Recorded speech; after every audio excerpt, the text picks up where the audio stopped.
Découvrons aujourd'hui une technique de manipulation appelée la porte au nez. C'est parti pour quelques explications.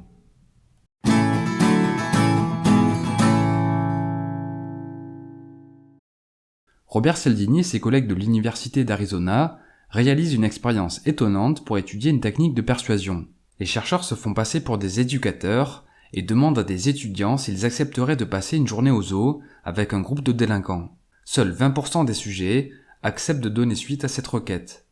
Les responsables de l'étude tentent alors une autre stratégie avec un second groupe. Cette fois-ci, ils proposent d'abord aux étudiants de consacrer 2 heures par semaine aux jeunes délinquants. Cette requête est rejetée massivement. Cependant, les chercheurs présentent ensuite une deuxième proposition, passer une journée au zoo avec les délinquants. Dans ce cas, 50% des étudiants acceptent la proposition. Une expérience similaire est réalisée dans un restaurant.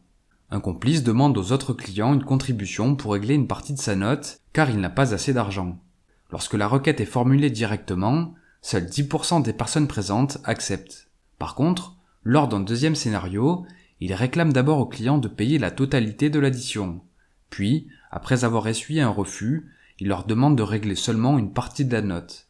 Dans ce cas, 75% des sujets acceptent de mettre la main à la poche. Finalement, la technique de la porte au nez consiste à faciliter l'adoption d'une requête en formulant une demande plus contraignante juste avant. La clé est de commencer par une requête inacceptable, essuyer un refus, puis convaincre les gens de donner suite à une demande plus modeste. L'efficacité de cette technique provient en partie de l'effet de contraste. Le contraste entre les deux revendications altère la perception et biaise le raisonnement. Pour illustrer, on peut prendre l'exemple d'une bouteille de vin vendue 50 € dans un restaurant. Au premier abord, le produit paraît cher. Par contre, si la bouteille se trouve dans un menu composé d'autres bouteilles de vin à 100 €, alors la bouteille affichée à 50 € paraît immédiatement moins chère. On peut aussi noter que le sentiment de culpabilité joue également en faveur de la technique de la porte au nez. Lorsque quelqu'un nous demande de l'aide, il est parfois difficile de refuser, notamment car nous voulons faire bonne figure. Dire non à une première sollicitation est difficile, mais cela reste compréhensible. Mais en refusant une deuxième requête, on se sent coupable car l'autre peut penser que l'on n'y met pas du nôtre. Quoi qu'il en soit, la méthode de la porte au nez démontre son efficacité dans différentes situations. Par exemple, l'américaine Marquita Andrew est devenue célèbre en utilisant la technique de vente suivante. Lorsqu'elle était scout, elle faisait du porte-à-porte pour vendre des boîtes de cookies. Durant la conversation, elle proposait d'abord aux gens de faire un don d'un gros montant pour son association. Puis, dans un second temps, elle présentait une seconde alternative, acheter une petite boîte de cookies en guise de soutien. Devant l'écart considérable de prix, les gens se précipitaient sur la deuxième option. Autre exemple, en négociation, on parle de la technique de l'ancrage. L'objectif est de formuler une requête trop excessive pour qu'elle soit acceptée. Ensuite, il suffit de proposer des alternatives de plus en plus raisonnables, qui restent excessives, mais dont la première proposition aura altéré la perception de l'interlocuteur.